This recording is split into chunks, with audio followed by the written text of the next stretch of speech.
Namaskar and good afternoon. From the trustees and staff of Chhatrapati Shivaji Maharaj Vastu Sangrahalaya, I welcome each one of you. Our museum is just not a repository of objects, but we always try to act as an active and vibrant research institute. And we try to disseminate knowledge through various means like workshops, art classes, different types of publications, lectures. And today's initiative is under that research initiatives which we have been taking from so many years. So Dr. Devangana Desai Endowment Program, it was started in the year 2017 by Dr. Devangana Desai, and she is an eminent scholar, guide, and trustees of our museum. She is an eminent art historian of ancient and medieval Indian art. This endowment aims at the propagation of research and dissemination of study of ancient, medieval, and pre-modern, which is until 1900, art, archaeology, architecture, culture, and history of India. There are 3 activities started under this program. The Dr. Devangana Desai Endowment Scholarship for junior and senior scholars, the annual Dr. Devangana Desai Endowment Lecture in Indian Art, Architecture, Archaeology, History, and Culture, that is pre-modern, the Dr. Devangana Desai Endowment Art History class, a 3-day art history class on art, Indology, and culture to be held at the museum once in 2 years. The last 2 art history classes were conducted by Dr. Shailendra Bhandare on writing history from coins in April 2022, and by Dr. Nachiket Chanchani on the opportunities and challenges of exhibiting Indian art in the 21st century in the February 2018. Today's art history class is by our dear Dr. Anila Varghese. She will be delivering lecture series on the topics which she has researched, and she has spent her entire life on that. She'll be talking on her own journey as a researcher, then moving on to some of the major areas in which she has done research work, and ending with the current research work that she's undertaking. Dr. Varghese is known to all of us. She is an historian and national and international standing, and an authority on Hampi, Vijayanagar, the site in Karnataka. She has done extensive research work since 1985 on Vijayanagar Empire and its successor state, the Nayaka kingdoms, with special focus on art and religion. She is the author of several books and over 95 research papers. She has edited, co-edited monographs and other publications. She has lectured and presented papers extensively, both in India and abroad, on topics related to her expertise. Dr. Varghese is also the chairperson and trustee of the Society for Higher Education of Women in India, the trust that is run Sophia College and other institutions. She is also the member of the selection committee for Devangana Desai Endowment Scholarships, Senior and Junior Fellowships. So I will not come in between because you all must be waiting for the kind of research, and we are all going to learn a lot from her. So I invite Dr. Varghese. Before that, I would request our DG to felicitate Dr. Varghese.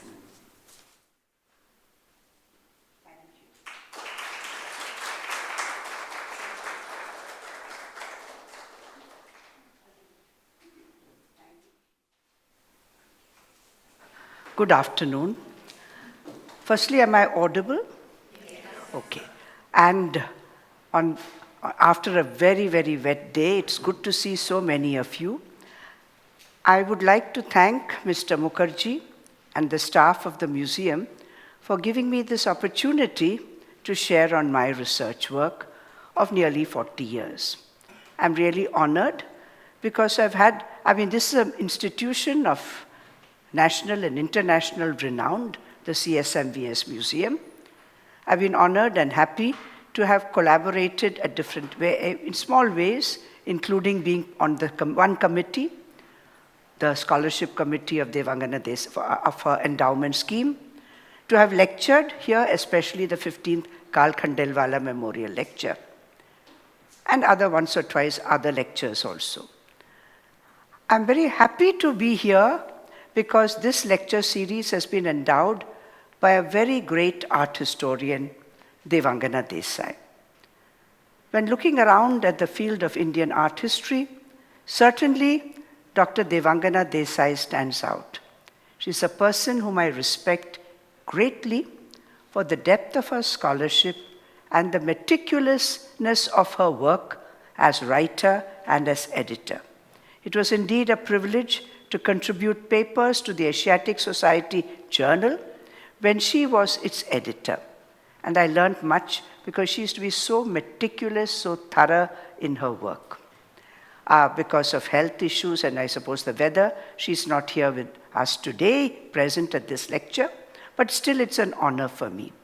I'm also very happy that my colleague of many years, Dr. Anna Della Piccola, is here because we have journeyed a lot together, and part of my trajectory has been, well, part of her trajectory, but she has worked much in many other areas as well.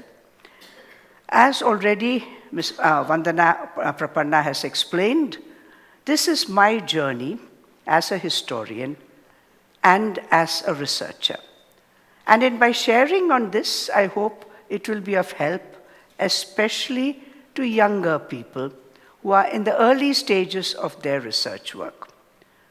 Today, research is very different from when I did my research work, as I will make it clear in my first lecture. But certain basics remain the same, and I think I can share some of my own learnings as a researcher. So here, the first lecture is my own journey, a personal trajectory of 40 years. The next two and the fifth one are on areas that I have worked on and I think I have made discoveries on, and what I've written on, etc.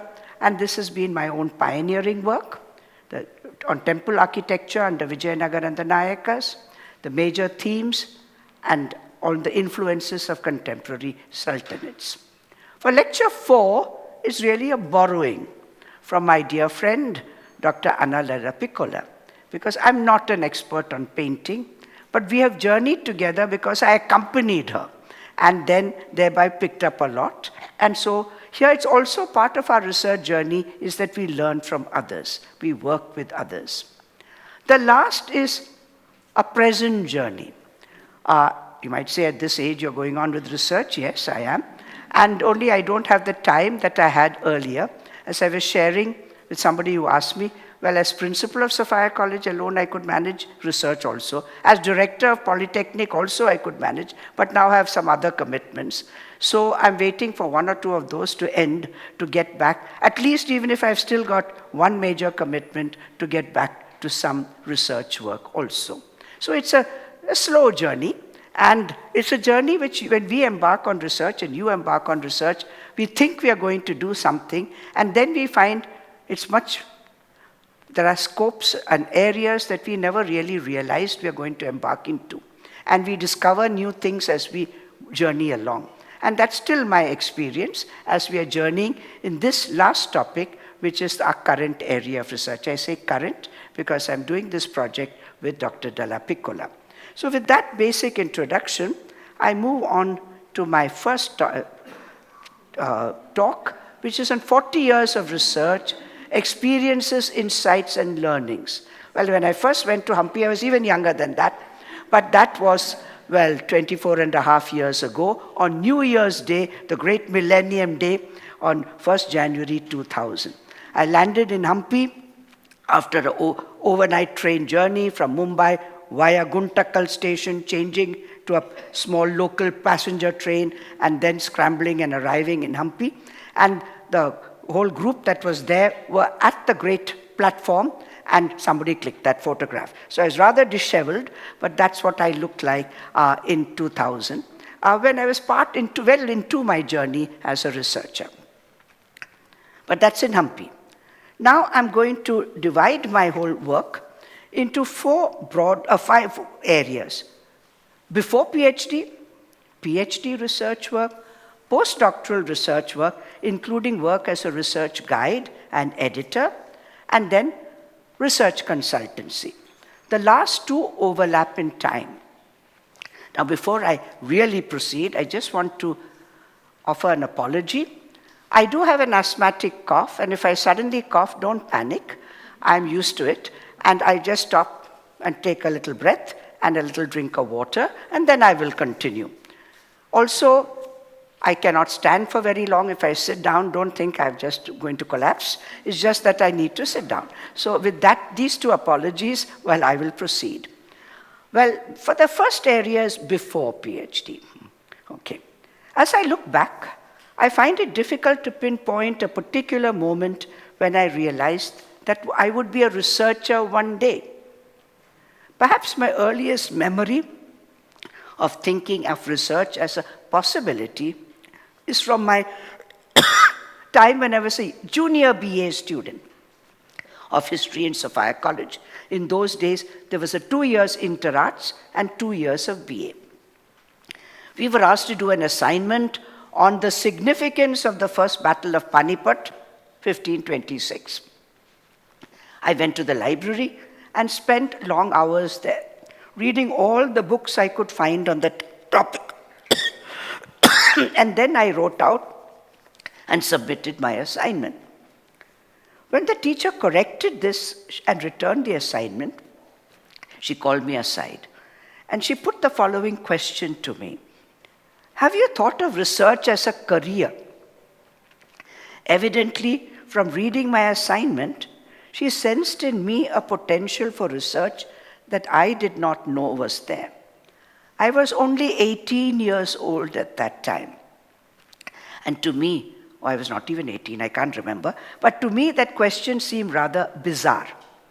In those days, I'm talking of the 1960s, late 1960s, even PhDs were rather rare in India, and I had never encountered anyone who went on for a career in research after PhD. So I did not give much serious thought to that question, but it remained at the back of my mind. The lesson learned from this experience, and I want to share that first lesson, is that an innate gift for research is of great help. And more importantly, there must be a passion to delve deep into a subject and a problem and to focus on it. Because this was a student doing a little assignment on the First Battle of Panipat, but I remember spending hours reading up lots about the First Battle of Panipat. After completing my BA in history, I went on to do an MA, and then I joined the religious society to which I now belong, namely the Society of the Sacred Heart of Jesus, whose sisters run Sophia College and other institutions. At that time, there was no vacancy in the degree college of Sophia College, and the junior college had just started. It started in 1977, the junior college, and they needed teachers there, so I was appointed to teach history and political science. I greatly enjoyed the next 10 to 12 years as a teacher, and in fact, those were my best teaching years. It's very encouraging even today when I meet students who remember me as a teacher in those days and say, we remember your history classes, we enjoyed them. During those days, people would tell me, oh, you must start doing your PhD, think of PhD, etc. But I was clear, I did not want to start in any hurry. I believed then, and I still believe, that some years of experience, or work, or teaching, or some other work would be of help to mature the mind, and perhaps then one would be better prepared to plunge into the rigors of research. So the second lesson, according to me, is that I believe that advisability of having a wider exposure and a certain maturity of mind before taking up full-time research. This is my advice, and it is also the advice later of my research guide. Now, what area to choose? This is what every student who wants to do research wants to think of. Even during my college days, I had been interested in Indian art and culture. And I was convinced that when I did be a PhD, it would be a topic related to Indian art, architecture, or archaeology. And that I wanted to do field work. I did not want to do a PhD on using only archival work. I was very clear on that. Well, I had the good fortune during these years of being a visiting lecturer for 6 years in the Department of Travel and Tourism at Sophia Polytechnic, where I taught Indian art and architecture. Those were days before computers. I didn't even have slides. The old slides I'm talking about, mostly by showing pictures, and which I cut out from here and there, etc. But I enjoyed teaching it, and I think my students enjoyed learning about Indian art. And I had also the other good fortune, from 1977 to 1994, of taking students of history of Sophia College on archaeological digs. Our Department of History planned these, and I, being the junior most, was the staff member sent to accompany students. And thereby I had the opportunity, firstly in the Polytechnic and through the travel and tourism, to visit historical sites.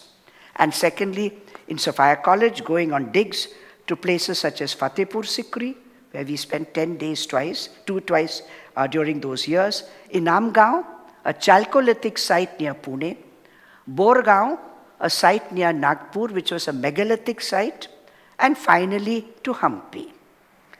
Thus, during these years, besides reading extensively on Indian art and architecture, I was fortunate to get a basic introduction to archaeology through these digs that I actively participated in with students. Now coming to PhD research work. By the end of this is not what I did work on, but I'm just sharing this with you. By the end of the 1970s and early 1980s, I began to think seriously about starting work towards a PhD. For this, from the whole vast area of Indian art and architecture, obviously I had to hone in to a specific area. My first interest was in Buddhist cave architecture of Western India, and I wanted to work on something connected with Buddhist cave architecture. And I was particularly fascinated with the Chaitya arch that appears at the entrance to Buddhist chaityas or prayer halls, and which, with many adaptations and alterations in style over the centuries, became a decorative motif used in Buddhist architecture and also in Hindu temple architecture. However, unfortunately for me, but fortunately also, because I realized this was not a topic with vast enough to do a PhD research work. So the important learning was, I might like the topic, but, oh sorry, where did I learn that? No, okay, this is it, I'll explain that. So that it is important that a topic chosen for PhD research should not be too limited in scope. I think I'll go back to this. Yes, oh no, I'm sorry, I think I've jumped some slides. I'm not used to this particular computer. Okay, so topic chosen for PhD should not be too limited in scope, nor should it be too vast in scope, that's written at the bottom, that to be handled by a fledgling researcher. Because Chaitya arch is too limited. Then if I wanted to work on Buddhist cave architecture, I realized that the major caves had been worked on. Then if I had to take up work in some of the lesser known caves, they were rather inaccessible of access, and I did not know the ancient scripts and languages in which the inscriptions were written, and so I realized that was outside my scope. So this is something we have to face. You have to find a topic that is possible for you to work in. Well, I was very lucky. So after giving up my dream of working on Buddhist cave architecture, which I had to reluctantly give up, very fortunately for me, with the students I visited Hampi Today, Hampi is very well known. That time, Hampi was not known. It was hardly visited. But I was fortunate to go there first in 1983 with a group of students. And then I kept on going there. Hampi, or the erstwhile city of Vijayanagar, was the capital of the Vijayanagar Empire from the mid-14th century to 1565 CE. It was one of the 3 medieval sites that was selected in the year 1975 for special focus by the Archaeological Survey of India. They decided to focus on 3 medieval sites.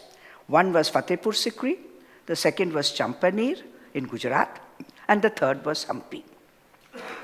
Besides the magic of Hampi as a site, it's really a magical site. It offered immense possibilities for research because very little scholarly work had been done at Hampi prior to 1983. In fact, there were very few books available. Another advantage was that of working alongside many scholars, because from the late 1970s onwards, a lot of archaeological work, both by the Archaeological Survey of India, as well as by the State Department of Archaeology, had been going on at Hampi. And it also attracted a team of international scholars who, under the leadership, some of you have met them, George Michel and the late John Fritz. These are when they were very young. And here's Anna Della Piccola and myself. This was taken in 1992. So they were there. I mean, Anna I didn't meet then, but I met George and John in 1983 when they were young and very energetic.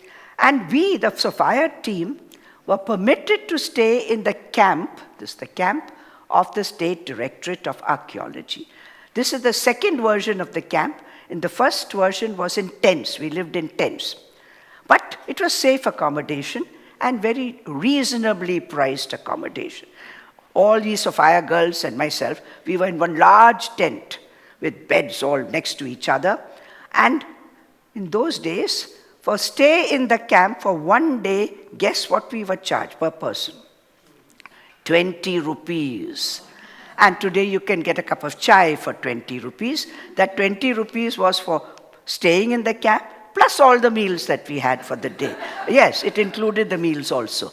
And that rate, 20 rupees, continued for some years. And then when they began to raise it, eyebrows went up. But still, it was very reasonable, even till the last that I stayed in the camp.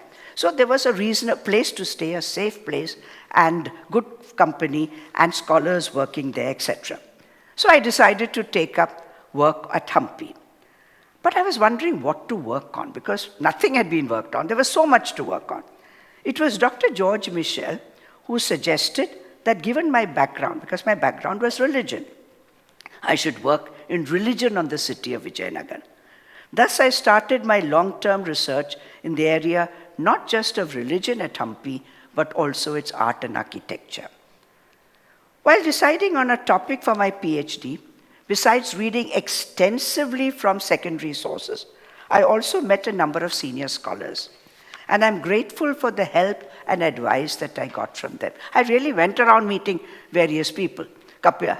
So for example, I went to Delhi to meet Kapila Vatsyayan. I went to Hyderabad to meet Dr. S. Nagaraju. I went to Dharwad to meet Dr. Rajashekara. These were scholars well known at that time. So I went to meet them to ask their advice, and I went to the Deccan College Postgraduate and Research Institute, Pune. I wanted to register there. And I met the late Professor M.S. Mathe, an eminent archaeologist of medieval archaeology and an architectural historian who has worked on the forts of Maharashtra. He was a professor at the Deccan College, and I hoped he would take me on as a PhD student. So I went to him. He was very gracious. A couple of Dr. Mathe's comments and advice remain with me to this day. The first advice, what he said, and I think it's a very valid point. He said, PhD is a degree that teaches one the basics of research. It is only the beginning of a research career. But unfortunately in India, for most, it's also the end of their research career. So he said, if you're going in for research, please, this is only your training ground, and that's not where you end. So this is a very important lesson. It's not just to get doctor attached to one's name, but it's to teach you the basics of research. That's only teaching you basics, that's all. Second topic, he said, choose a topic for PhD that one is really interested in. For perhaps it might be the only time in your life, it may be only time, that you can spend considerable amount of time working on something and going on working on it. If it's not something that interests you, you're going to get so bored, stiff, that you will not persevere. So take something that is going to sustain your interest for 4 years, 3 years, 4 years, 5 years, 6 years, whatever it takes to finish. And that would be my advice to students starting on a PhD topic. And so these, what Dr. Mate remained very well with me. Well, he gave me other advice too. He said to me, my dear, you are already got experience, you are a teacher, you have read so much. Don't register in Deccan College, because at that time, it is still affiliated to Pune University, and coursework was a compulsory, mandatory component prior to registering for PhD. He said, don't waste your time doing coursework. Go back to Bombay. Bombay University, there's no coursework. Now there is. That time there was no coursework. So don't save your time. He says, go back, choose any guide who you will feel comfortable working with and who will be able to help you. And he said, you can ask advice of anybody. You can come and ask me for advice as long as your guide is open to it. But go back to Mumbai and look for a guide you'd be comfortable working with. And so that was my third lesson, the importance in the choice of a right research guide. I do realize that nowadays there are so many students doing PhD. Often one cannot choose a guide. The guide is allotted to the student. However, if one does have a choice, it would be important to choose a person one is really comfortable working under, and who has not just the expertise, but who is willing to share that expertise and to give of his or her time to the student. That's very important. I'm extremely grateful to Dr. Mate for his advice. So I came back rather disappointed to Mumbai, and I went to Dr. A. Cherian, who had taught me when I was doing MA. He was then, the late Professor Cherian was the head of the Department of History at Wilson College. And I said, would you take me on? Actually, he had asked me earlier, why don't you register under me? I said, Dr. Cherian, I want to do an art and things like that. That's not your area. And which is true. He told me, my dear, I don't know anything about this temple art and architecture and what you're doing, but I know research, okay? So I can guide you in the right path of research. You go and get help from anybody for what you want to do about your temple research and art and architecture related to that, etc. But I can guide you in research. And it was very correct comment. And I'm deeply grateful that I did do my PhD under Dr. Cherian, who was meticulous in his methodology of research and in checking the drafts of the chapters written by his students. I was the 20th student who completed PhD under him, and after that at least another 10 completed the PhD. Even a full stop or a comma wrongly placed would not pass him. If I am a thorough and meticulous researcher today, I owe it to very much to my late guide, Dr. Cherian. But even after I selected the topic, I was very happy. I came back from Hampi. This is my topic. I'm going to work on religion in the city of Vijayanagar, based on the monuments. He said, wait. I had drawn up a tentative outline of my chapters. He would not let me register. He insisted that I take at least 6 months to ground myself in the methodology of research. He gave me a whole lot of books on research methodology. Read them all. Come back when you're really thoroughly grounded in research methodology. How are you going to do your bibliographical references? What is your note-taking methodology? What endnotes or footnotes, we had the option of choosing it, are you going to adopt? Because you have to be consistent. Those were the days long before computers and laptops or digital cameras. Everything had to be done by hand or on paper, on the typewriter. Photography was with the analog camera. Younger people may not have seen an analog camera or film rolls. And so I'd like to share briefly. Today you're not going to work like I did, but still methodology and systematic work is very important. So what did I do? He said, go and find out all the ways you're going to keep all your records. I still have the records nearly 40 years later. So for bibliographical references, I got these small cards. I'm not saying you have to do it today. You may not find them even in the stationery shops. So write the full thing, because he said afterwards remember what is the full bibliographical reference. So here is something still today student doing on work on art and iconography will read that book, I hope. J.N. Banerjee, Development of Hindu Iconography, it is published place, Calcutta, University of Calcutta Press, 1941. Full bibliographical reference. He said, have it full. You said, Banerjee J.N., he has written more than one book. Where would you find that? Which book did you refer to? Then I also, my own method, where did I read the book? So this was read in the Asiatic Society. Sometimes it is available in, I went and got all my bibliographical references organized. And I put down the call number and the accession number. So even years later, I could go and get that book. So and this is 45 years ago. And then, when did I read the book? And a note on the book. So this was read on 1985, okay, 39 years ago. And I've written a little comment on the book and how useful or not useful. If I read it a second time, I made a note again. Why did I go back to that book? Now this is for a book. This is for articles in journals. So this is, oh no, this is also a book. But even the same method was used for journals. What is the name of the paper? By whom? Which journal? Exact year of publication and all the details. Where did I access it? And so on. That is for bibliographical references. You won't do it today like this. But whatever method you use, be systematic, be methodical, so that later when you're doing your references and making your bibliography, it all flows easily. This was the method for taking notes, short notes, not the longer ones. Longer ones on bigger cards or on foolscap paper. From which book did I take it or which paper did I take it? This was something from T.N. Mallappa, Kriya Shakti Vidyaranya, establisher of the Vijayanagar Empire. It was from Quarterly Journal of the Mythic Society, volume 16, published in 1969, page so and so. Because later when we are doing your footnoting or endnoting, where was this and which page and what number and what is it? I also put down the chapters I would use it for. Chapter 1, Religion in Vijayanagar. Chapter 9 on saints, mathas, etc. And what did I learn from this? Am I going to use it? So this was where I was saying the religion of the early Vijayanagar kings. This might be, and so this was taking from this, it's a paper. Here it is somebody's thesis, again the reference fully. I went to Delhi all the way to read this thesis. And what did I learn from this particular point in this note? That the early Vijayanagar rulers were not followers of the Sringeri Mata, they were Shaivas, and so on and so forth.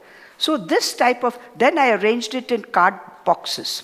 So it was all chapter-wise, section-wise, and then after I finished in that section, I transfer it to the next chapter if it was cross-referenced.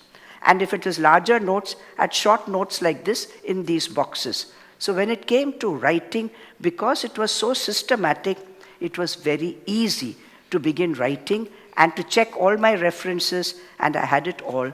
And the working on chapters went very, very smoothly. Of course, you will not work like this. But this is something to show you that be meticulous, be very, very thorough, so that you can really retrieve your data, and exactly when you're doing the footnoting, etc., it's very easy for you.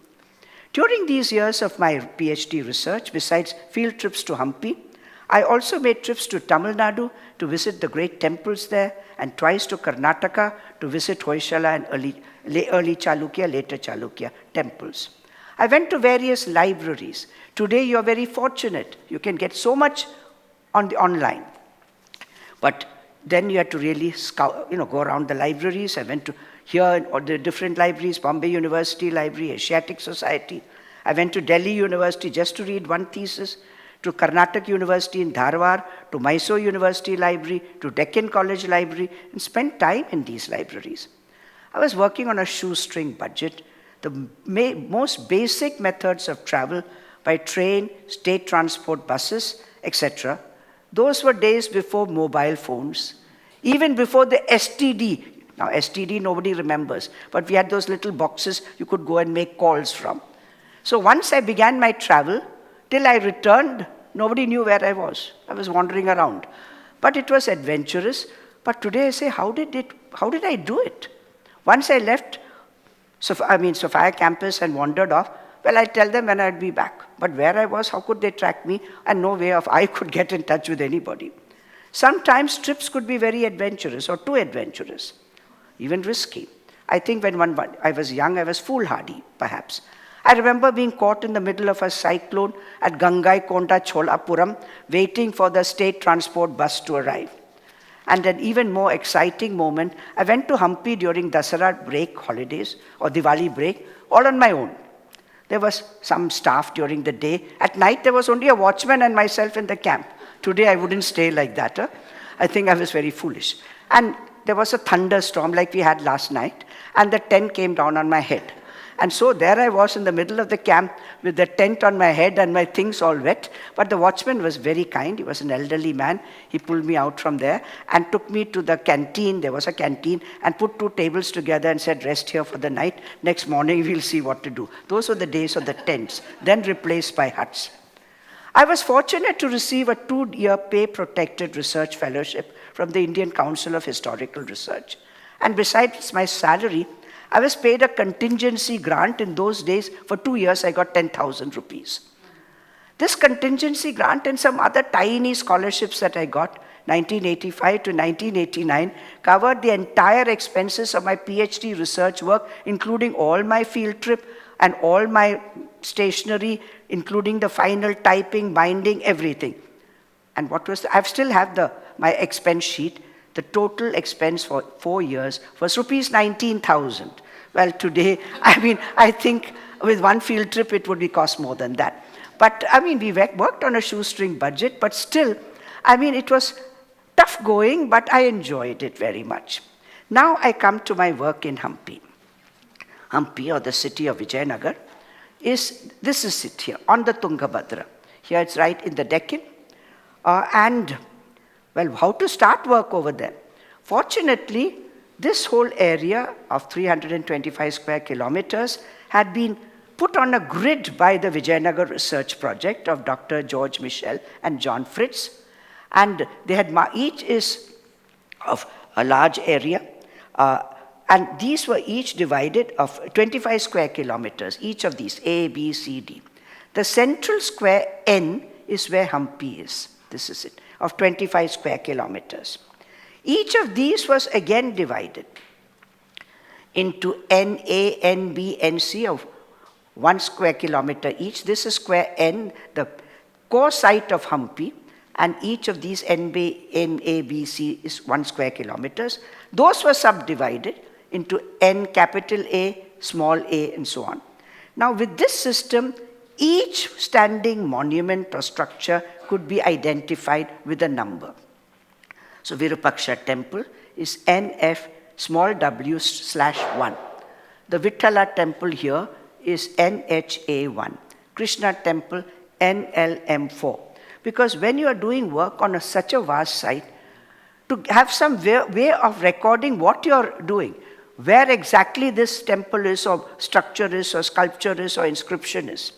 And I went from 1 square kilometer to the next on foot, recording all standing monuments, sculptures, and in monuments recording all the pillar reliefs, sculptures, etc. I have all my field notes, and Dr. Mate had said, make rough drawings of each monument, and along with that give all your detailed explanation, and so on and so forth. And particularly I gave attention to religious structures. I discovered there were 350 Hindu shrines and temples, 6 Jain temples, 2 mosques, remains only, a large number of Muslim tombs and gravestones. In the case of temples, I checked the sectarian affiliation. Is it Shaiva or Vaishnava? You know that from the Dwarapals mainly. And of course, once when there was one Dwarapal Shaiva, one Dwarapal Vaishnava, I was a bit puzzled. Then I realized, and I felt very pleased, I made a discovery, and that on other things, that it was a temple to Harihara, a form of Shiva and Vishnu. And that was a pioneering discovery, because when I went back to even the archaeologists and said, there's a Harihara temple. They said, what? We don't know of any Harihara temple, but it was a Harihara temple, and so on. I not only made a detailed study of all sculptures and iconographic themes, but also all inscriptions that were listed in these places. I don't know those languages, but mostly from translation. Of course, things that were inaccessible in the middle of rice fields or top of inaccessible rocks, I could not access. Through this systematic method, I was able to trace the history of the religious traditions of the city. Gradually, it became evident that the earliest cult at that site was the cult of a local goddess called Pampa, who already prior to Vijayanagar had been absorbed into the Shaiva cult of god Virupaksha, who emerged as the main deity of Hampi before the establishment of the Vijayanagar Empire. The first and earliest Vaishnava cult was surprisingly that of Narasimha. The Ramayana tradition, though this site is identified as Kishkinda of the Ramayana, north of the Tungabhadra, north of Hampi, yet the Ramayana tradition really was developed here only from the Vijayanagar period in the 15th century. Later cults that came into the city were the Vittala cult, the Krishna cult, etc. Still later, in the 16th century, there was the importation of the Vaishnava traditions from the Tamil territory, the Balaji or Tiruvengalanatha or Venkateshwara or Tirumalai Tirupati, Ranganatha or Srirangam, and shrines to the Tamil saints, the Alvars and Acharyas. There were also minor cults, most popular that of Hanuman, because this is the area located with the birthplace of Hanuman. Anjanadri Hill is to the north bank of the Tungabhadra across from Hampi. There were there were obviously satis and heroes were venerated. There were many snake stones. Then there were local goddesses, etc. Also from inscriptions and monuments, you knew certain festivals were celebrated. Everybody had heard of the Mahanavami from the writings of Domingo Pace and others who had visited Hampi or Vijayanagar in the 16th century. But our research showed another very important festival, the spring festival, the Vasantotsava. And now really I'm coming to the conclusion, really Vasantotsava was celebrated even more as a popular festival than Mahanavami, which was much more a court festival. There were gurus, mathas, agraharas, settlements of Brahmins. There were also minority religious groups, the Jains and the Muslims. I'll just show you some of the monuments. We believe this is the earliest temple in Hampi, it is. And though today it's a Durga Devi temple, it probably was the original Pampa Devi temple. This is the great temple to Virupaksha. Originally it was a small shrine, which later got absorbed into a much larger complex, especially in the 16th century.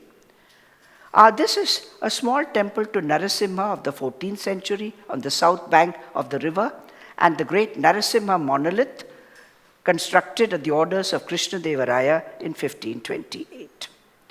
Then this is the Ramachandra or the Hazara Rama temple of the early 15th century. The Vittala temple that rose to prominence in the 16th century and eclipsed all the other earlier cults, and finally even that of Virupaksha himself. The Krishna temple, established in the city by Krishna-Devaraya, I call it a war memorial because he brought back a murti of Krishna from the Udaygiri hill fort after capturing it and installed it over here. We have many, many, many Hanuman sculptures like this dotting all over the site, dotted all over, and Anjanadri Hill, which is reputed as his birthplace. All over Hampi you will find such snake stones, especially under trees.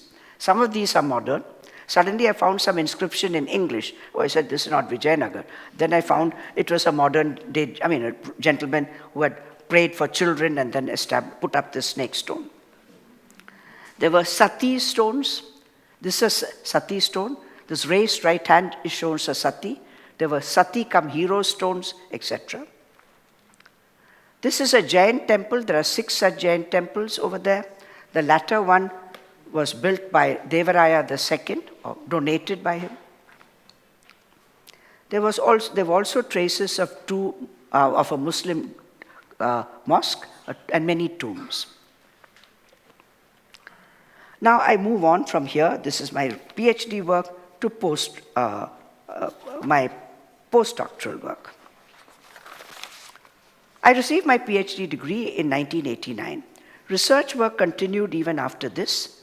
Of course, gradually, by the way, I used to work on this analog films with the films with the rolls. I still have it. Today it's not of much use. I'm trying to digitize these because nobody is going to print them for me today, the black and white ones. Later I also took slides. I don't think younger generation have even seen slides, but we used to have the slide projectors in those days. My PhD thesis is entirely typewritten, including diacritic marks, to move the typewriter up and down to get dots and dashes and so on. It's entirely typewritten, okay? So this is how it was worked in those days. But the things changed. Typewriter gave way to computers, the digital camera to the analog camera to the digital camera. I still remember in Hampi that I first saw a digital camera in 2001, and not realizing that all my old photographs were going to be soon of no use at all, because the digital camera took over completely, and so on and so forth. Travel to sites were no longer by train and state transport buses. Now it's more comfortable. Accommodation is no longer in a tent or hut, though those were very comfortable for us when we were young. Now we stay in low-budget facilities, guest houses, family hotels. I continued to visit Hampi every year till 2001. After that, my visits have been sporadic. In 1995, my PhD was published after revision as this book, Religious Traditions at Vijayanagar. While doing my research at Hampi for my PhD, we did a lot of work on sculpture and iconography, and even Anna was working independently on that. We decided to work together to bring out a book, Sculpture at Vijayanagar, Iconography and Style. It came out in 1998. Then all my various visits to Hampi had gathered little topics which came out together in the form of a book of many papers, Archaeology, Art and Religion, New Perspectives on Vijayanagar, published by Oxford University Press in 2000, and then 2001, the guidebook on Hampi. This was my main work on Hampi itself. After 2002, my focus shifted from Hampi to the wider area of the empire. So this is the wider area of the empire. And from the capital city to the area of the successor states of Vijayanagar. For example, in Tamil Nadu, successor states at Jinji, Tanjavur, Madurai. In Karnataka, Bangalore, Mysore, Keladi, Ikkeri. To see the continuity between Vijayanagar and the successors. And this helped my understanding of Hampi and widened my understanding of Vijayanagar as a whole. And for example, while I was working at Hampi, and this I've talked of earlier over here, we came across these strange human beings seated on fish, on a scorpion, and on other such creatures. Obviously, nobody can sit on a scorpion or on a fish. So I had already decided that these are actually sages of the past, and concluded that they belong to the sect known as the Navanathas and of the Natha Sampradaya. By the way, our present Chief Minister of Uttar Pradesh belongs to the Navanatha sect and of the great Gorakhnath Mutt associated with the Navanathas. And so, but that was my surmise, and it came in my PhD thesis. But while researching in the wider area of the empire, in the monuments of the Gaudas at Bangalore and elsewhere, especially Bangalore, I came across 9 such saints on different types of creatures in 2 monuments, and thereby concluded these really are the Navanathas, what I had said when I was working in Hampi. While working in Hampi, I'd come across these rather strange sculptures, some of which were in shrines, of a man with a backpack kicking an elephant. And there's a smaller elephant, a woman with a pot, and sometimes there is a Shivalinga and so on. And I didn't know, till even 2000 I wrote, I don't know what this is. So what is this? Who is this man? I didn't know. But it was further research, and I'm grateful to Dr. Anna Della Piccola. While working on textiles, she came across painted scrolls from Andhra, which explained the story. This is Madivalaya, a son of Veerabhadra in a popular tradition, who was the patron deity of the dhobis. This is a bundle he's carrying, and who took a vow that he'll wash clothes of Brahmins and of the gods. The local king said, please wash my clothes also, you are a dhobi. Why only of the Brahmins? But he refused. So the king sent his elephants and his armies, etc., and Madivalaya defeated all of them. So how work in the wider area helped me to understand what I had seen at Hampi. My work continued in the form of other works and books. So we worked on South India under Vijayanagar. It's a compilation of papers that was published in 2013. As a result of Krishnadevaraya's 500th anniversary of coronation, we had a seminar in Mumbai, Krishnadevaraya and His Times, at the Kama Institute, and this came out in the form of a book, which was edited in 2013. Then a seminar on Mumbai came out in the form of a book. And then we had the Devangana Desai Felicitation Volume, Essays in Her Honor, published in 2015. And the release was in the CSMVS. And then another seminar, India and Southeast Asia. And the edited volume was brought out in 2017. And I worked with Anna and George Michel on a volume on Rayalaseema. These are some of the later works. Now, lessons learned from being an editor or a contributor. And this I'd really like to share with those who are contributing papers. If asked to contribute to a research volume, please say yes or no. Don't leave the person editing, I'll think about it, and then you don't think about it. So say yes if you're yes, say no if it's not possible. I appreciated people. Devangana gave us a list of 40 scholars to contact. Some never gave any answer. Some said, yes, a paper is coming, paper is coming. No paper came. Others were very prompt. One or two said, see, at this point, I have nothing new to contribute, so sorry. Though I'd love to contribute, I'm not contributing. So please say yes or no and don't keep the editor dangling. Secondly, if asked to contribute, keep to the deadlines. This is one of the horrors that editors face. Deadlines are given, contributors don't keep to the deadline. If you can't keep to the deadline, then inform them in time. Follow a style sheet sent to one. Each journal or each publication has a style sheet. Don't do your own style sheet because I prefer to do that. We said no diacritic marks for the Devangana Desai volume, but very senior scholars said, no, I don't work without diacritic marks. I mean, what do? The book is without diacritic marks, so follow the style sheet. And then all illustrations, please give with captions and where you got that picture from, who do you have to give the credit to, etc. We worked with some that drove us crazy for India and Southeast Asia. She said, it's from this museum. Then after some time, no, it's not from Kolkata Museum, it's from the Dhaka Museum, or something or the other. I mean, you can't work like that. Is it Kolkata Museum? Is it Dhaka Museum? Where is it from? Or labeling it wrong, and so on and so forth. I'm sharing this because these are some of the things that as editors we face. And so I hear some editors laughing because they have faced the same things. So this is what I really request, that if you take up something, please follow what you are asked to do. Otherwise say, no, I can't do it. I also had the opportunity to guide 3 research projects. This was a learning experience. And those are planning to be research guides. Please, if you take on a student, it's a long-term commitment.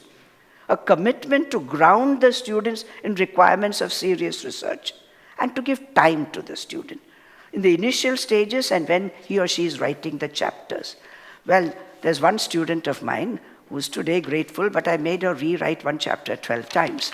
But that is because, and I said, you can't jump to one conclusion. From this hypothesis, you have drawn a conclusion. Where is all the steps in between? So if you're a research guide, you owe it to your student to really train them in research methodology. So this is what I would like to share. And I'm grateful to those who train me in research methodology. Now, I'll touch very briefly on consultancy. From time to time, get emails from researchers asking for some help. If I can, I always help, because I remember those who helped me when I was young. So I try to extend the help. Another form of consultancy, sometimes publishers send some manuscript, typescript, and say, can you go through it? Is it worth publishing? I'm happy to do that. Between 2012 and 17, I had a project for which I was a consultant, which I enjoyed very much. It was Sacrality and Sacralization, a project undertaken jointly by a Department of Indology of Würzburg University and Department of Religious Studies of Erfurt University, both in Germany.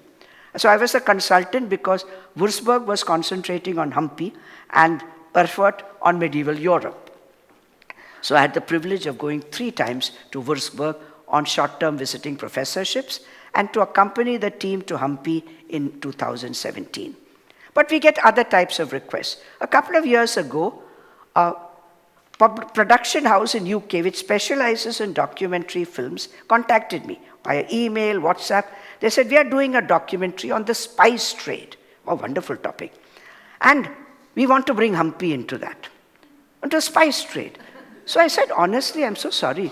Spice trade is on the Malabar coast. I mean, main focus.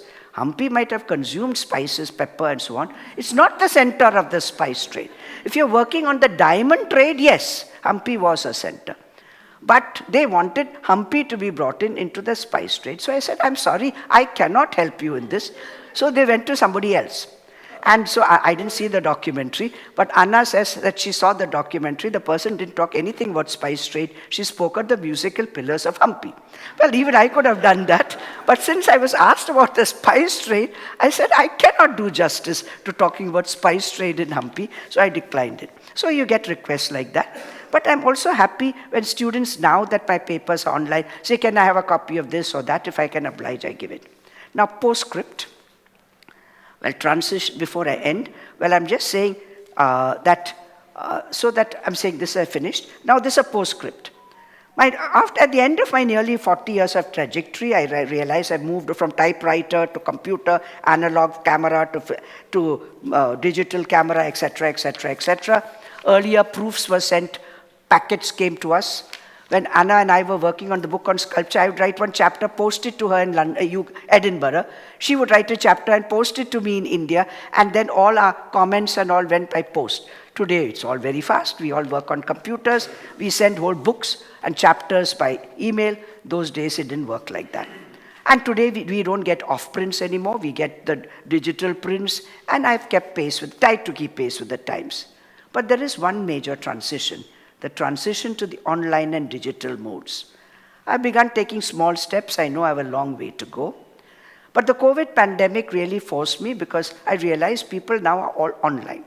So I finally took the courage and got all my papers digitized and put them up on academia and the title and cover pages of all my books. And I'm really grateful because now it's accessible to a wider group of people and many more students from all over the world can access it. So that I did. But I must confess that I've still not ventured into AI and ChatGPT and all these trends that I know researchers have to go into. But maybe when I get some time, I will venture into that. And so the journey continues. Thank you. So I don't think there's going to be much time, maybe 5 minutes for questions, maximum. Okay? Yeah. If there are any.